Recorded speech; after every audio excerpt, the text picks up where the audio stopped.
what happened is I was recording this mini series of different successful consultants because it was sort of a personal project of mine. Like, hey, I'm gonna be a coach and a consultant. Like that's gonna be my main gig. How do I make this work? Because I've talked to a lot of, especially productivity and tech coaches that were just kind of having a hard time making ends meet. And so I was like, oh, this would be a really cool little like podcast / video series. So I used Ecamm for it, and I accidentally flipped the wrong setting where it just recorded the person.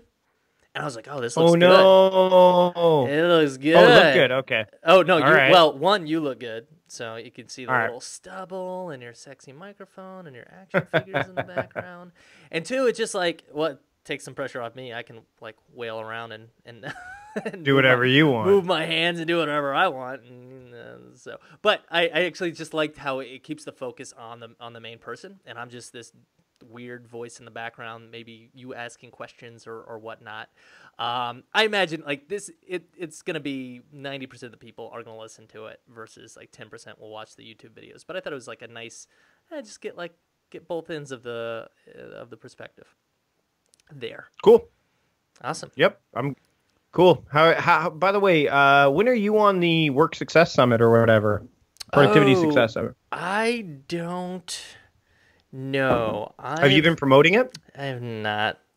I tweeted it. I guess I have my like little tiny letter email list that I sent. They sent me a video of the recording of me, which was terrible because I did the worst lighting in the world. I think they also made it look weird so that it's not like the same as because I looked at them like that's not exactly what I looked like. So I think there's a few things there that it's not when you look at it, it's not the same as what I think we're actually going to see on the action thing. Cause it sounds like there was just like a preview and they wanted to kind of get people to go, oh, look. Yeah. That's what I think. But I think we struggled. Your lighting was just it was bad? Lighting was bad. I just figured out a system now to make my lighting better. And this is it. Like I've got a little lamp behind me. I guess if I weren't wearing that hat, it would be a little bit better. But yeah, I actually didn't even know how to, because I've been just doing non-video podcast. I didn't think about it. I was like, oh yeah, that's video. So right. Mine's not on. Yeah. Mine, I felt like it was a great interview. I got a lot of good information out there, but it wasn't the sexiest of that I've ever looked. It was too dark. It was a rainy day. I don't have enough lighting in my house. I don't know, all the excuses, but no. What about you? Have you been promoting it too much? Yeah, a little bit. I didn't do it the same way they wanted. I didn't promote it the last 2 weeks. I just started promoting it this week. I've got $343 of commission coming. There you go. It's not bad so far. I'm going to keep promoting it this week. I mean, I figure I might as well do it on social because I'm in 2 summits this week. This is part of the problem, right? Is that I accidentally didn't realize I was going to be on 2 summits in the same week. Is this the one that you were doing with Steven and Eric and those guys? No. Okay. That's different. No. Sean Blanc's got one going on right now too.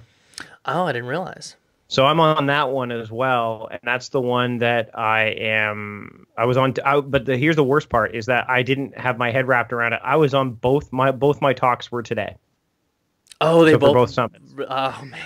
Well, and I could have asked for different, but I didn't because I was so wrapped up. I don't know if you read my most recent newsletter. Did you read it? I don't think so, no. Okay, where I basically told people that I killed the book deal. Oh, yes, I did read that. So, I basically said like that's one of the side effects because I was so wrapped up in all these other things that I didn't realize that I had actually I knew I was booked to the summits at the same time. I'm like, all right, well, I guess I can deal with that. I wonder what days I'm speaking. I'm like, oh shit, I'm speaking and I actually think I was speaking at the same time on both days. Man, well, if somebody's signed up for 2 productivity summits, they've got their own issues. So. Well, that's just it. So I figured, I'm in another summit in February too, which is going to be a really good one.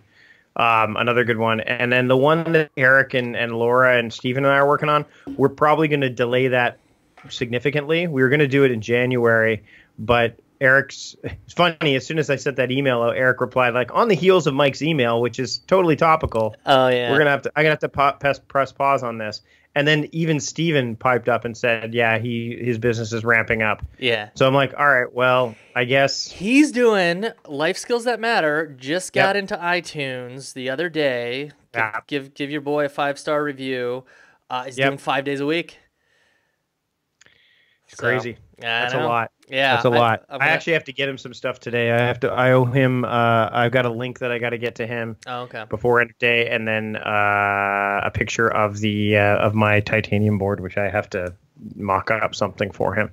So yeah, craziness. Anyway, how long are we going to be? Because I got to leave here at 2:30 to pick up my son. So that's like we have 50 minutes. How long do you like to run it? I like to tell people 25 to 35 minutes, and then it ends up being like 40 minutes.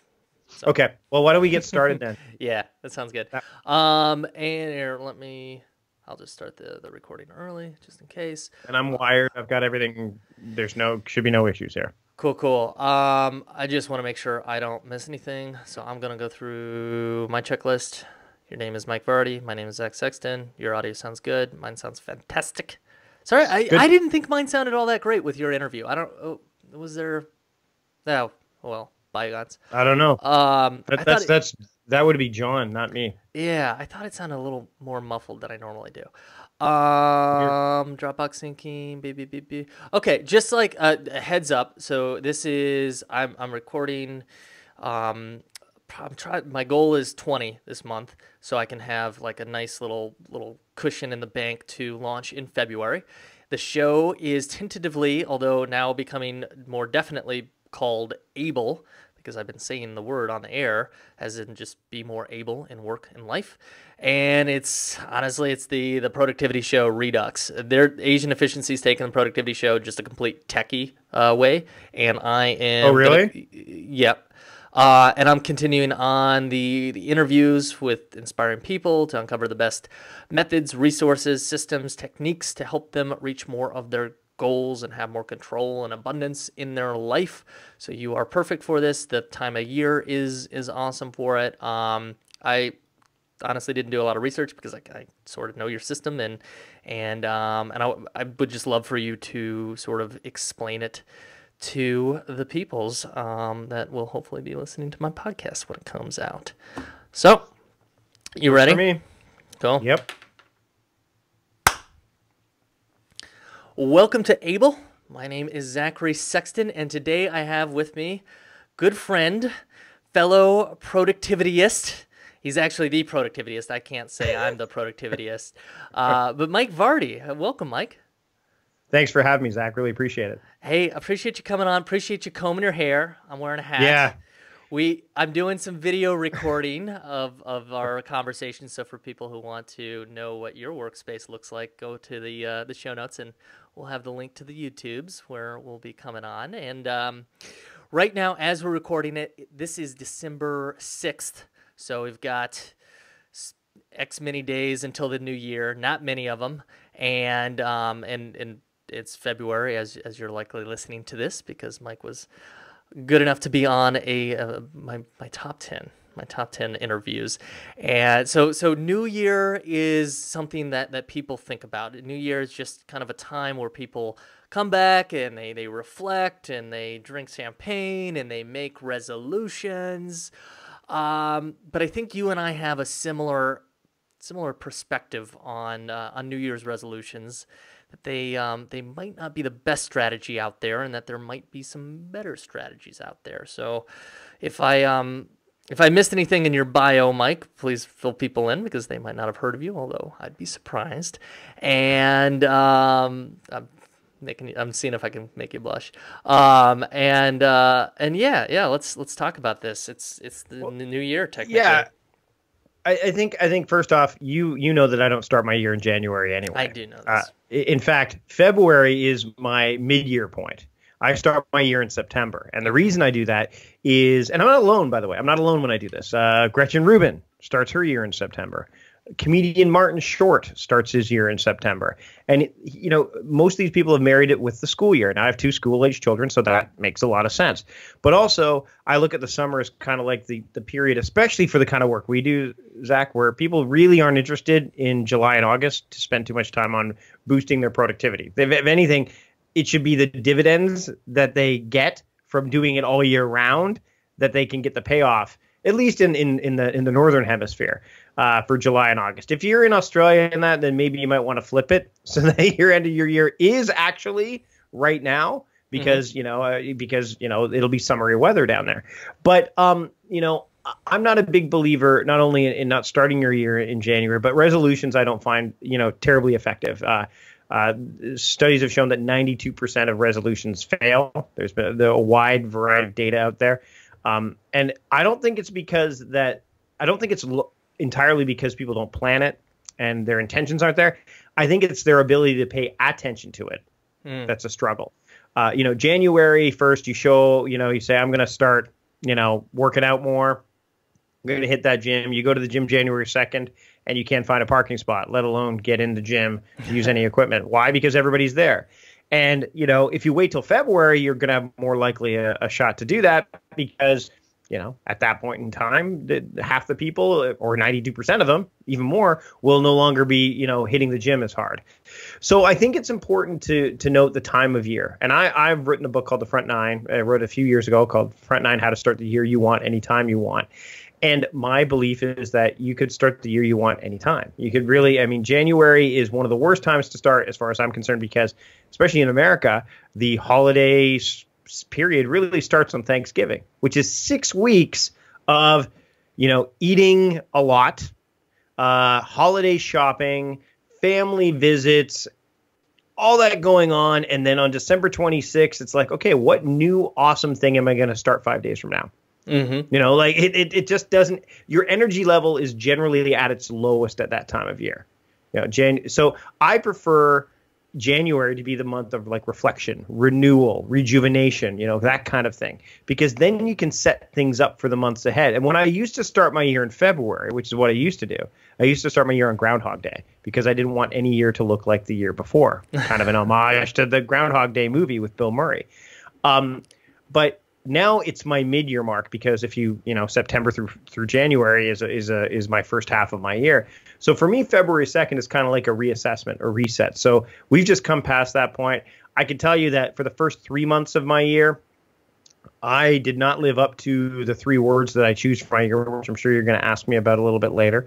And I struggled. I had a book deal that I let kind of fly by, go by the wayside. I had a lot of great opportunities come along, but some of the weight of what I had going on kind of crumbled my system a little bit, and also crumbled me a little bit. So February was a kind of the month of December, the month of January, the month of February. I got back on the saddle. So basically from, we're talking September through November, not the greatest start to the year. But again, like I said, you could start anytime you want. So December happened to be the time where I'm like, okay, it's time to get back on the saddle. And that's what I did. So if you're going to pick a resolution, if you want to have resolutions, that's great. Maybe just don't start them on January 1st. Maybe pick another time of year and maybe only pick one at a time and map it out. If you want to do something like the 28-day Whole Life Fitness Manifesto, which is a program that my friend Di Manuel has put together to help you get in shape. I'm taking 56 days to do it because I haven't worked out in a really long time.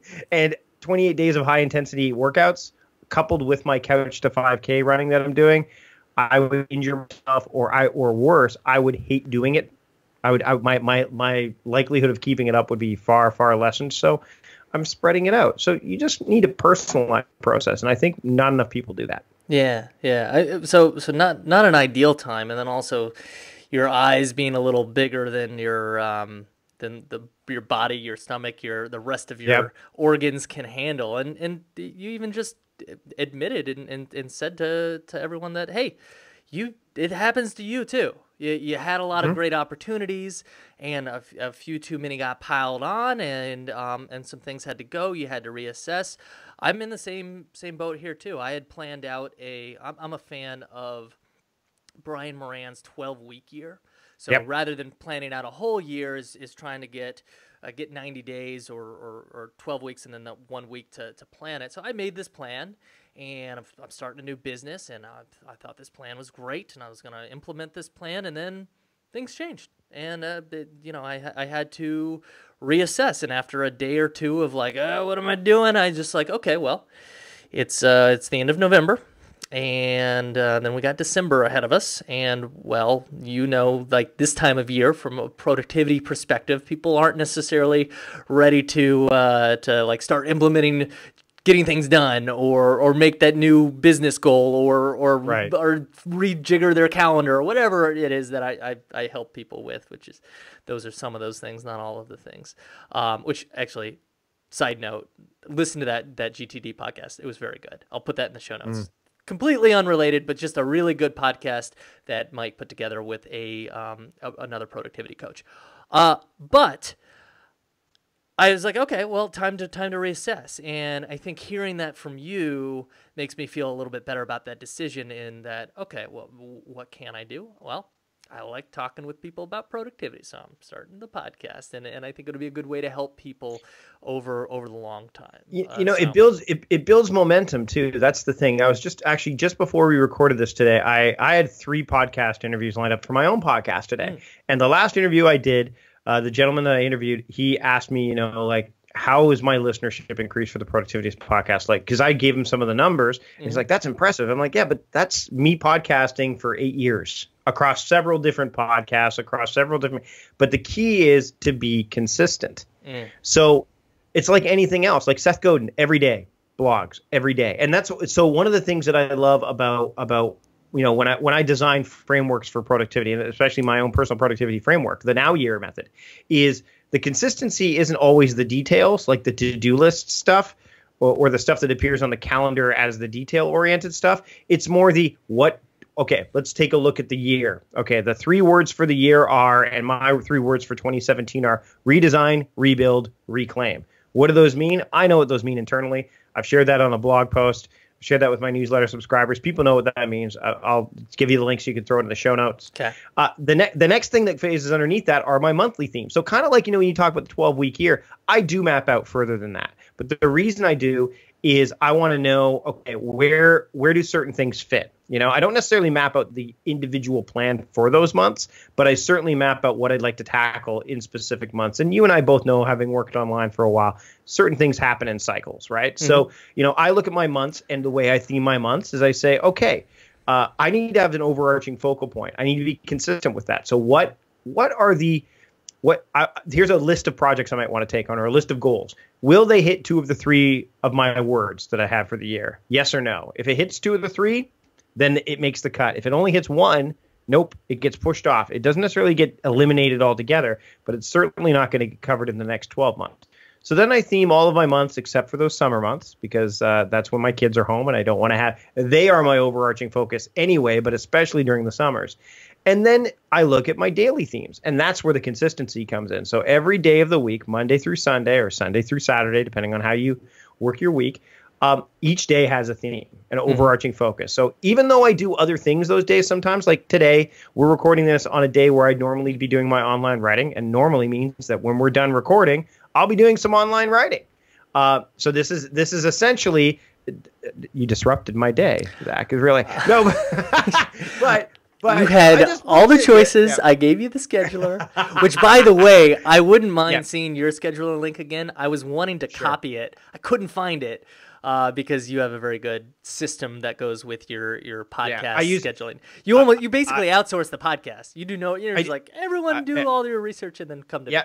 I use Acuity scheduling for that. And I'll send you the link for that as well. It's awesome because I use that for coaching too, because with my coach, the reason we use Acuity is because we have other coaches that we're working with, so that way we can see theirs and we can make sure everyone gets booked. But the thing about those daily themes is that I can afford on it. Like you're right. Absolutely. This is the day that we chose to speak, but I don't need to necessarily go, okay, what next? Like, that's the worst question I found I could ever ask myself. Instead, I ask myself, what day is it? Oh, it's Tuesday. Tuesday means online writing day. Okay, well, what online so now all of a sudden my to-do list went from 100 things to, let's say, 30 things. Yeah. And then all of a sudden it's like, okay, well, what of these 30 things should I do? And then I can ask myself another series of questions. Well, how do I feel? Oh, I feel like crap. Okay. Well, now there's only 3 low energy of these ones that I can do. Or I can refer to my monthly theme and go, well, I'm working on an email course right now or whatever. Let's say that's what I'm working on. Okay, well, then what online writing tasks can I do for that email course? And so what you're doing, and I think this is so important, whether it's, no matter what time of year it is, and with resolutions, again, the more simple, flexible, and durable you can make them, the better. The more simple, flexible, durable you can have as a framework, the better. And I can look at my day and go, okay, this day means this, which means my list is segmented smaller, and then within that list is going to be even a smaller segment. And so your brain has these little triggers, these anchors that it can go to. So instead of you spending so much time examining your to-do list, you actually spend time executing on it. Yeah. One of the things when we talked, you were on a former podcast of mine, The Productivity Show, and you really, the idea of theming the year as well as the months just hit me home. And we both you actually have a special calendar for the new year, neuyear.net, I believe. I'll put it in the show notes. Yep, and there's one specifically for the methodology I teach too. Exactly. And it's great. It's this big old calendar that you just front and center. You put it someplace for Nikita and I. It's right in our living room, and you can see it. And know the important dates. Know boy, this month we're going to 3 weddings. Is not going to be a very productive month. Or okay, we've got some open space here. What do we need to fill it with? So it's got that from the general calendar perspective, which is nice. But we stole your methodology and themed the year. This year we didn't do 3. We did sweat and recover. So just work really hard and then take some breaks was our theme for the year. And then theming out the months, and you take it a step further with your days, is something I'm still trying to figure out my days right now. I had a nice schedule before, but now that I'm working on my own, I'm trying to figure out that new schedule and what that looks like, because I know how comfortable it makes me feel. Just like, okay, I'm playing around with Tuesday being my admin day, because there's so many little things when you're starting up, like setting up Acuity, which is a scheduler. That's awesome when you set it up, but until you set it up, it's just another to-do on the list. Yep. And having a day for doing those admin type tasks that don't ever feel important is incredibly important. And it reminds me of something that I interviewed McEwen, Essentialism. What's his Gregory name? McEwen. Yeah, Gregory McEwen. Yep, Gregory. And he had this great thing he said, which I think has been said before by other people, but he gave the analogy of a plane flying from LA to New York, and how it's off course like 98% of the time, but it's got autocorrect, and it just keeps on coming back on course, keeps on coming back on course, keeps on coming back on course. And there's a question you can ask yourself to be that autocorrect for yourself, and it's an acronym WIN. This is what's important now. And your annual theme helps you step back instantly because it's just 3 words.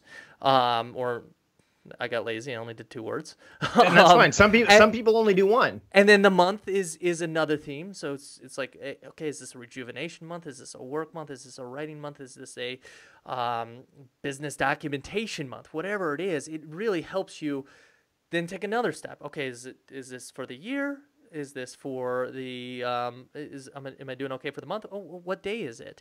And then you mentioned you have all these lists, you have all these segments, and you even segment it further based off your energy levels, or I'm sure there's I call them modes. Modes. Categories of modes. So like theme-based modes, resource-based modes, energy-based modes, activity-based modes, and time-based modes. So again, like you can get the great thing about, and you and I have studied productivity long enough to know that a system can fall apart like that. If it's too complex, it can fall apart.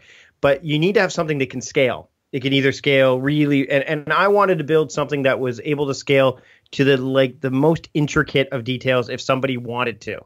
But if somebody just wanted to just do what you did, which is theme your year, theme your months, and that's it, they could do that, and they would see incremental increases in their productivity anyway. Not many systems really do allow for that in terms of an overarching approach, at least not in a way that's simple and easy to digest. And the way I talk about it is I talk about productivity in terms of personal productivity, because I think that's what's been missing for a long time. Is productivity has been about go, go, go, fast, fast, fast, now, now, now. And it's all about what can be created. But it's often you have to fit inside the box of what that system is. Whereas what I wanted to build was something that you could either say, I want to look at my year and scale down, or I want to just get through today. I just want to get through today and then scale up. And so that's what I set out to do. And I mean, there's journaling involved. There's a review process that's not maybe nearly as onerous as some of the other ones that are out there. At least that's what I set out to do. But you're right. Like, I think that what people need to do when they're trying to be productive is frameworks foster freedom, but you need to make the framework your own. There's a great phrase about line, speed, and beauty. I don't know if you're, Chris Hardwick talked about it in the Nerdist way. It's been around for a long time. The line is like the fundamentals. So it's like just doing things repeatedly to get good at it. Then speed is the getting faster at it. Once you're good, then you get faster. Like effective first, efficient second. But the last part is beauty, and that's making it your own. That's owning it. And one of the examples that I was reading the book, The 5 Elements of Effective Thinking. And one thing he talked about, one example which I thought was amazing, was there's this music teacher. I think it was a trumpet teacher.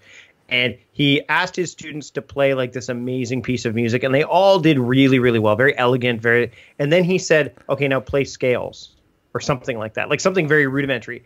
And it literally sounded like kids playing, like it was very rudimentary. Then he played it, and it sounded just as magical, just as beautiful as when they played the larger piece. And what he said was, you need to play the simplest piece as beautifully as possible. So that way, when all you have left is that, it's still beautiful. And I love that. And I think that not enough people go back to the basics. Cal Newport talks about this in his book, Deep Work. Not enough people go to that deliberate area of getting good at just the fundamental stuff and then scaling from there. Instead, what happens, again, with resolutions, they go, I'll do it all now. Give it all to me. Let me just do it all. Or they take on a new app like Evernote and they say, I'm going to just put everything in Evernote. And they're like, why isn't it working for me? Well, because you need to get the fundamentals down. You need to get the line, then you get the speed, and then you get the beauty. Awesome. I've never heard that before. I'm going to have to go dig that article up. So we've talked about a few different sections of your now year method. Have we missed any big part of it? We've got you have to have some sort of capture system, I'm assuming. Yep. You have to have some sort of cadence of reviewing that system so it's up to date and you actually know what's in it. You have to theme some weeks and some days of the week rather, and your months and in your year. Yep.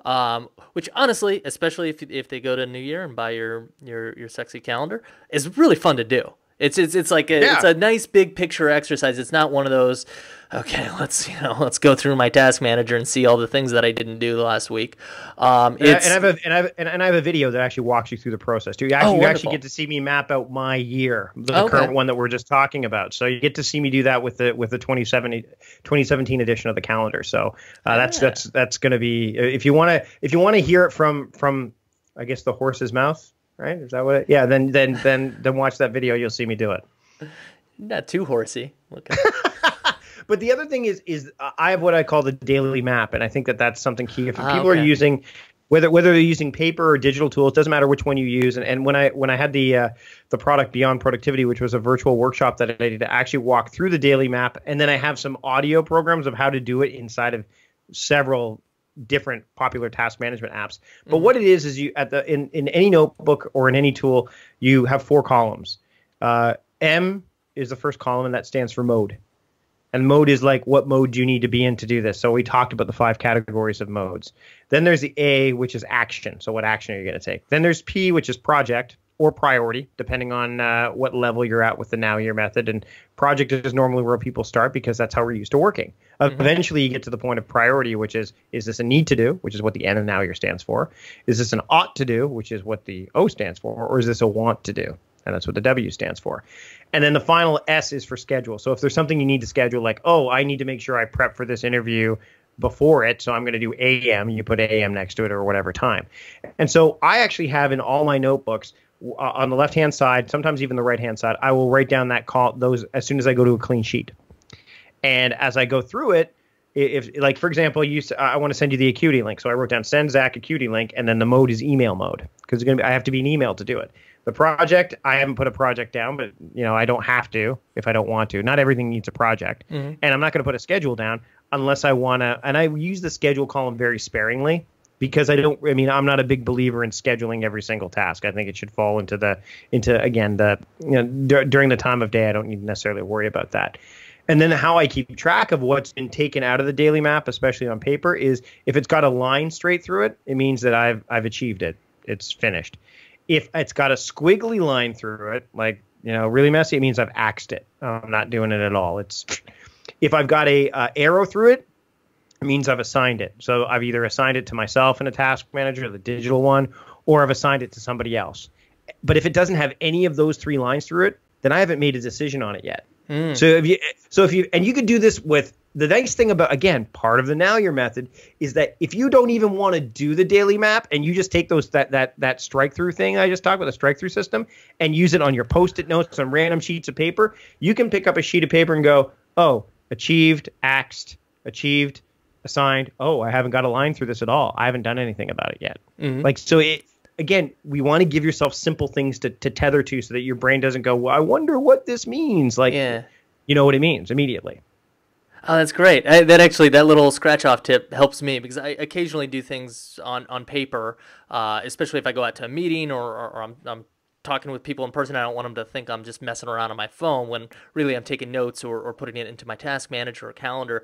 And I use it's the more popular system, like the bullet system, I believe. The bullet journal, yeah. A hackneyed version where I just know, like, hey, it's an action, hey, it's a whatever, but I never scratched it out. So I always had to think, like, did I do that? I don't know. Probably should double check. Now I don't have to. Yeah, and I think a lot of people need to do more. I mean, again, you want to make this as simple. Our brains are designed, and this is a phrase I throw around a lot. Our brains are designed to be a factory, not a warehouse.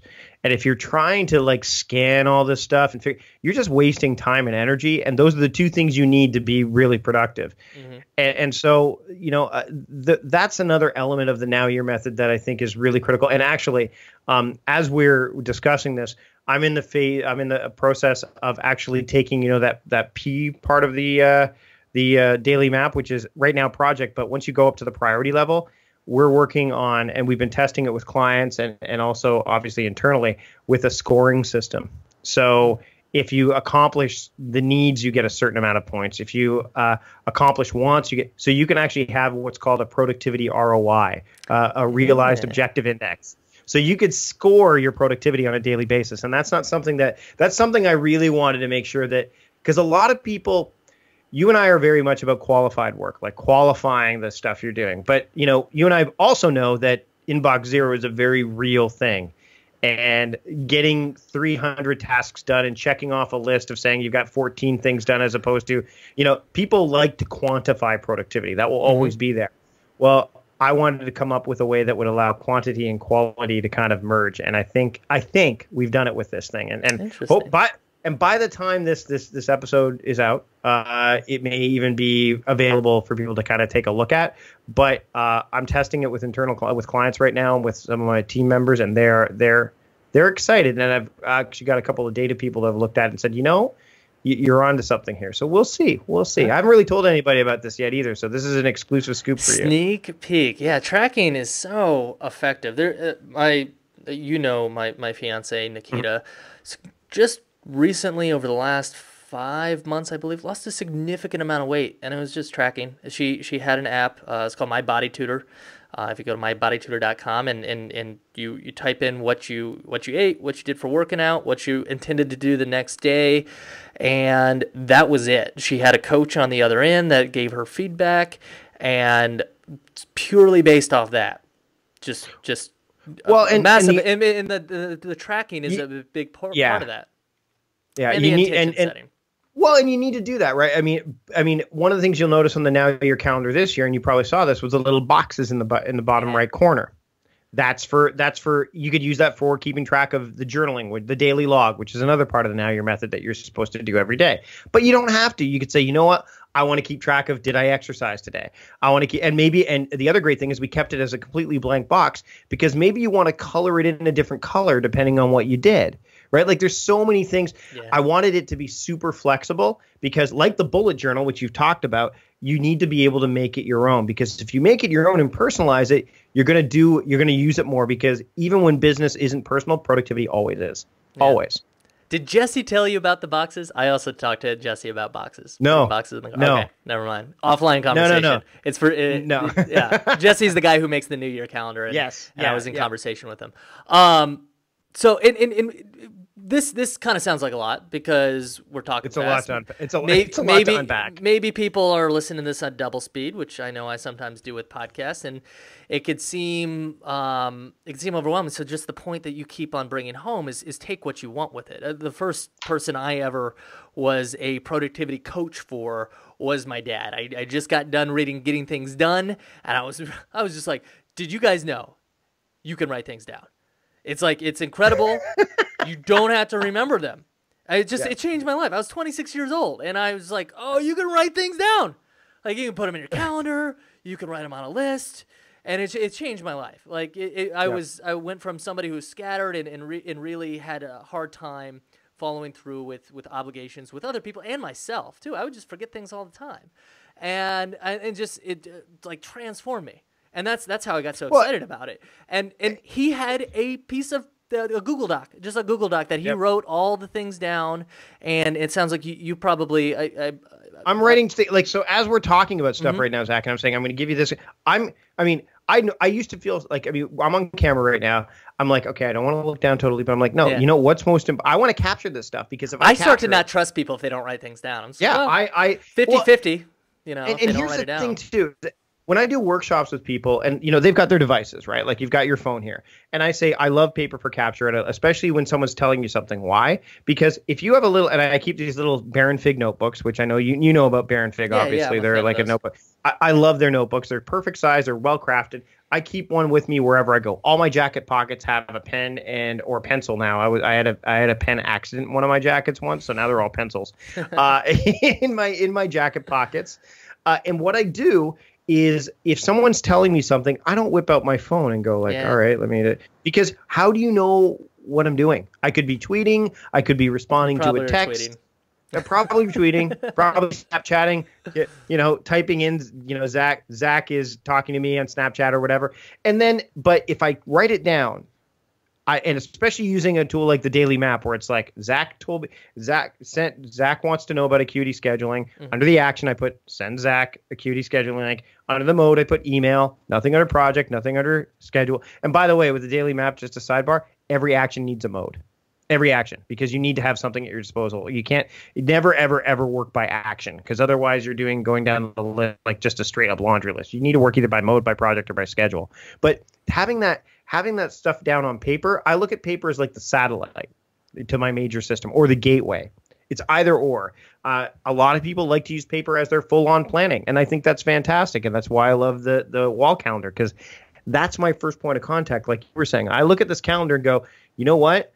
I'm not doing any interview. I want all my podcast episodes to be recorded so that I don't have to record any in February and March, because I'll be traveling, and I don't want to record any in the summer. So how do I make that happen? So it gives you that nice bird's eye view. Whereas the Google Calendar that I use, I use BusyCal on the Mac mainly for this, is I get to see the month view or the week view or the day view. But this bird's eye view is so valuable. But yeah, writing things down. If you don't capture it, again, capture everything, regret nothing. You can always curate it later. Again, if it's garbage, scratch it off. Then I've axed this. If it's something that you want to do, then and you do it at the time, you put a line through it. If it's something that you want to store for later, whether it's a task or maybe just an idea, then you put the arrow through it, and that way you know.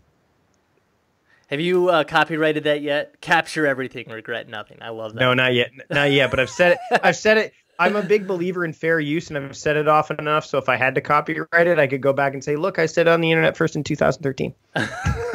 That's great.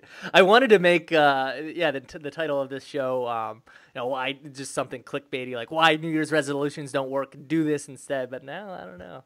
Might be the new title. I think Capture Everything, Regret Nothing is a good title. I've actually had some wallpapers and that's another thing that a lot of people don't think about this. And here's a resolution. I'll give you one. Okay, if you're going to do a resolution at the start of the year, make it that you're going to ask for more help. I am, and that could be through the accountability aspect. So you and we bounce ideas off each other quite a bit. We have our friends online that we talk to. We've talked about our mutual friend Stephen Worley. Brooks Duncan's a friend of mine that I bounce ideas off of quite a bit. You and I have very similar because we live in the same space. But one of the things that I've set out to do this year is I had an assistant who is local, and she left because she wanted to travel, and I think that's awesome. And I waited a long time to actually bring on somebody specific to help me. I did a lot of cobbling of services together. And I just realized, especially with the book thing I was talking about, that was when I realized I need to ask for more help. For the stuff, again, that the quote busy work stuff, the stuff that I personally don't need to necessarily do. I may need to look it over, but I don't need to do it myself. So whether it's that way of asking for help, whether it's for, hey, I want to get in better shape. Can you help me come up with a plan to get in better shape? Or I want to travel to, we're going to the Philippines in March. My wife is going with me. She said, what do you want to do? I'm like, I need your help because I'm talking at that event. I'm talking at Chris Ducker's Tropical Think Tank. Yeah. I want to focus solely on that. So the way you can help me is you plan the entire vacation. I will follow you wherever you go, which is normally how it would go anyway. If you're married, you know what I'm talking about, and you will. I mean, you're engaged, so you know exactly what I'm talking about too. But the point is that if you ask for help, again, that idea of asking for help, commit to asking for more help, because the people that you surround yourself with generally want to help you out, and just make sure that way you can set yourself up for success, because people generally want to see other people succeed. They don't want to see them fail. And so, so if you're going to make one resolution, make it that. All right. Are you talking to me personally, Mike? Because I feel like you. No, okay. I'm actually talking to myself too. I mean, we teach what we need to learn the most. Absolutely. And I know that's my story. That's what got me in here. I was a wreck, and then I learned it. And now I love teaching it because I know the difference it can make. It really. Yep. This has just been a jam-packed episode with all kinds of different ideas that you could deconstruct, and we've got links in the show that will give the detail that Mike, you and I were kind of going quickly over. In writing, so people could look over it and get what they need out of there. But it's a lot of overarching themes as well that I can't help but notice that we're just on the same page with them all. So that's neat. Well, and I know there's a lot to unpack in this episode, and what I want to do is to help kind of distill it down a little bit for everybody. Mm-hmm. I want at the end, you put this in your show notes as well. I'll have some bonus material. Don't know what it's going to be yet, so it's going to be a surprise. Productivityist.com/able. Go to that Able. URL, and I'll have a whole bunch of stuff there for you. Okay? Oh, you. It's gonna be great. All Mike's stuff's great. I've gone through a lot of it. One thing, so let's end on this note, because I know you've got some kiddos to pick up. Yep. I believe it's the one section of the Now Year method that we haven't talked about. We actually just had a conversation on your show, the Productivityist podcast, about my journaling method, and you and I had no idea. We have a very similar sort of you had a much better name, Captain's Log, than I did, but the idea of journaling is just another capture method, and it's something that a lot of people have weird ideas about. Eric teases you about journaling. What is it called? Their Vardy or Vardiary. Vardiary. Yeah, I knew it sounded like diarrhea. I couldn't. Yeah. It's almost as hard to say as Productivityist, if not harder. Well, I'm used to saying that one. But why don't we leave with one last bit of capture, because this one's actually pretty simple. Sometimes getting the right context and projects all together, it will take some learning, take some doing. Do you still use Todoist to get that, to capture that? Well, you mean to capture for journal entry, or just capture no, that sorry, stuff? all the tasks mode and yeah. I use Todoist for my personal, like for my stuff. And I use Asana for the team stuff. Oh, that's right. I love how Asana has gone to boards now. So I know. So you could do both.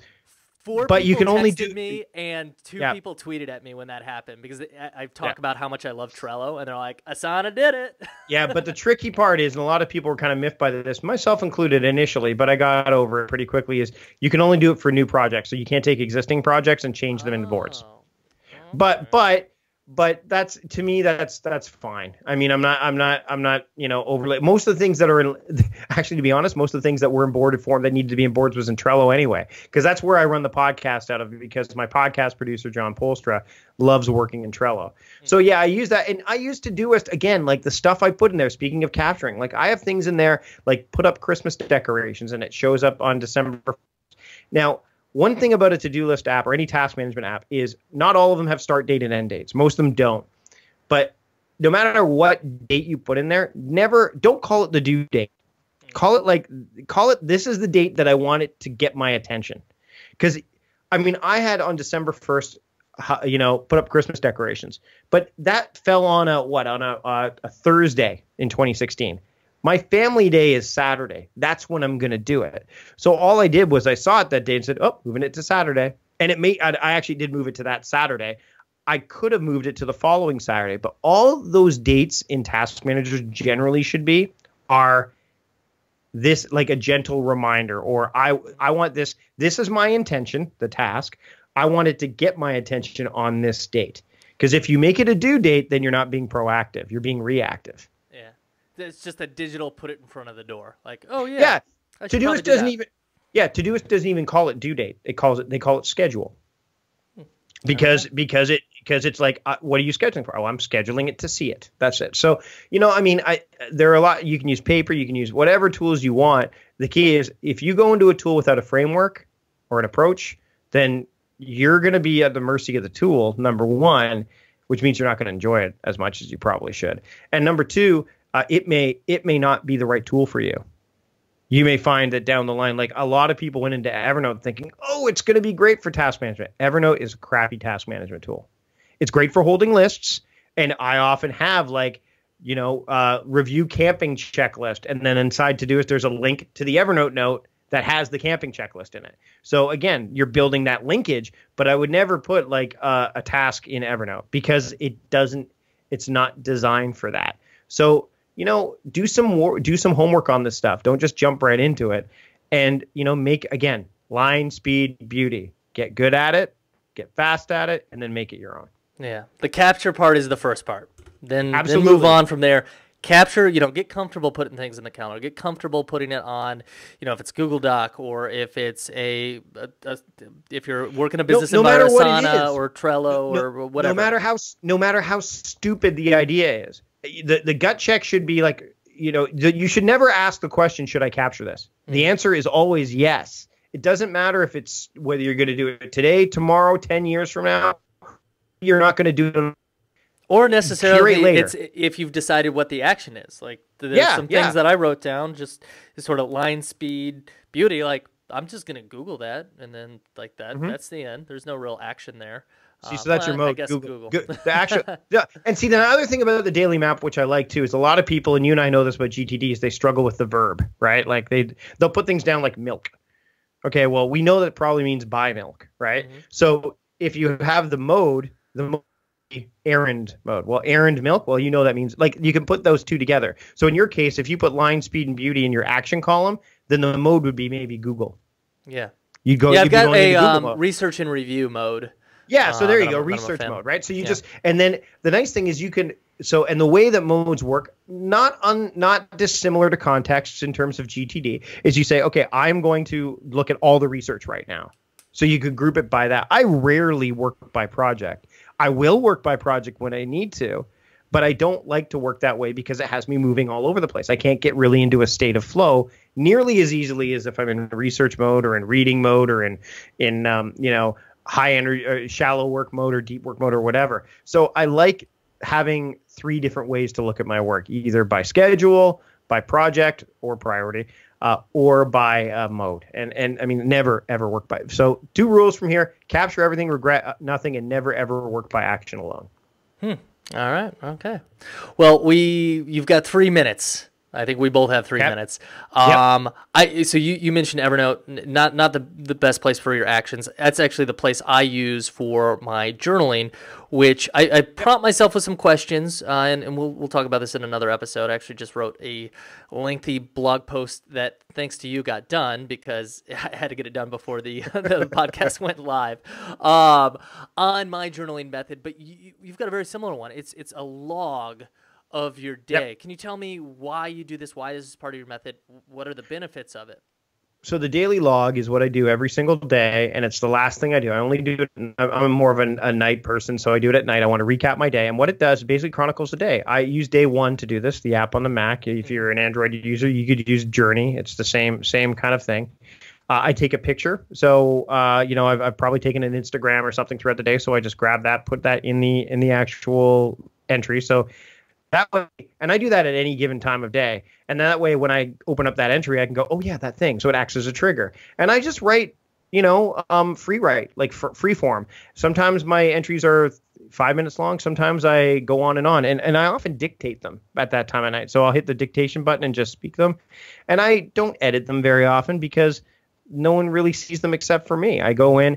Some of the stuff I've been doing is, obviously, as I've been building this productivity ROI thing, is that something I'm starting to say, my productivity ROI score was this today. What does that mean? Why was it that? So it gives me something to evaluate. But I do it every single day. I mark off on my Now Your calendar when I did it, so that way I could see it. And it's in Todoist to remind me, even to this day, write in day one, and it's always there. And the reason it's beneficial is that when you're ready to do a major review, like a rapid review, or you just want to make sure that you course correct, if you're finding that you are, as you were talking about with Greg McEwen, talking about veering off course and auto-correcting, when you journal every day, you can auto-correct, you can course correct that much faster. Because if you're veering down the wrong path, kind of like the reason I call it the daily log is it's based on that Star Trek idea of the captain's log. Where were they?